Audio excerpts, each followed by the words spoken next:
پیاری دوستوں، چلو تو خاص کہانی شروع کرتے ہیں۔ شادی شدہ افراد اس کہانی کو ضرور سنو۔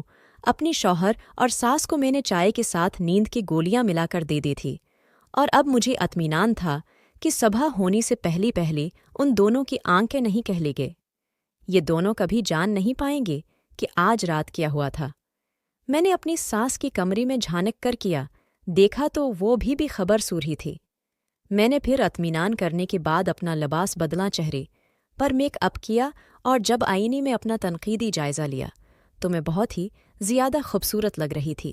اب مجھے یقین تھا کہ جب میں اس حکیم کی مکتب پر پہنچوں گے تو مجھے دیکھا کر ہے، اس کا دل خوش ہو جائے گا اور وہ مجھے راز بتا دے گا، جس کو جاننے کے لیے میں یوں بری طرح سے بے تاب ہو رہی تھی۔ چونکہ میرے ساس اور شوہر دونوں ہی گہری نیند سو رہی تھی، مگر پھر بھی احتیاط کا تقاضا تھا کہ میں آس پڑوس کی نظروں سے بچ کر حکیم صاحب کی مکتب پر جا سکوں۔ ساتھ میں میری دیور کا گھر بھی تھا۔ اب میں نے باہر سے دیور کے گھر میں جھانک کر دیکھا تو پراگر اندھیری میں ڈوبا ہوا تھا۔ مجھے یقین تھا کہ ان میں سے کوئی بھی میری باری میں جان نہیں سکے گا کہ میں نے آج کی رات میں کیا گل کھلایا ہے۔ اور پھر تھوڑی ہے فاصلے پر حکیم صاحب کا کتب بھی موجود تھا۔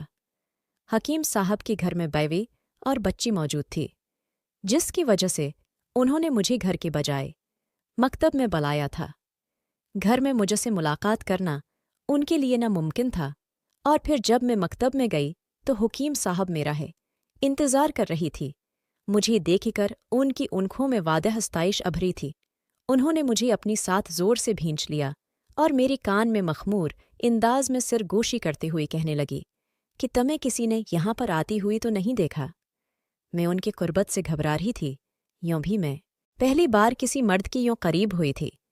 میری شادی کو 1 مہینے کا عرصہ گزر چکا تھا، مگر 1 مہینے سے میرے شوہر نہ تو میری قریب آئی تھے اور نہ انہوں نے مجھے ہاتھ لگایا تھا۔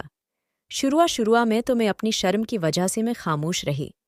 میں نے اپنی شوہر سے اس باری میں کوئی بات نہیں کہ نہ ان سے کوئی سوال پوچھا، مگر آہستہ جب میری جھجک دور ہوئی تو اس کی جگہ پر حیرت اور غصے نے لے لی تھی۔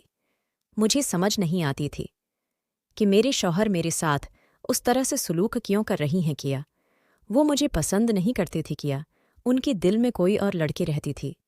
اگر ان کے دل میں کوئی اور تھا تو انہوں نے مجھ سے شادی کیوں کی تھی؟ جب 2 مہینے کا عرصہ گزر گیا تو میں نے تمام شرم کو بالائے طاق رکھ کر اپنے شوہر سے اس باری میں پوچھا تو وہ قدری گڑبڑا گئی۔ پھر مجھے کہنے لگی کہ تمہیں شرم آنی چاہیے۔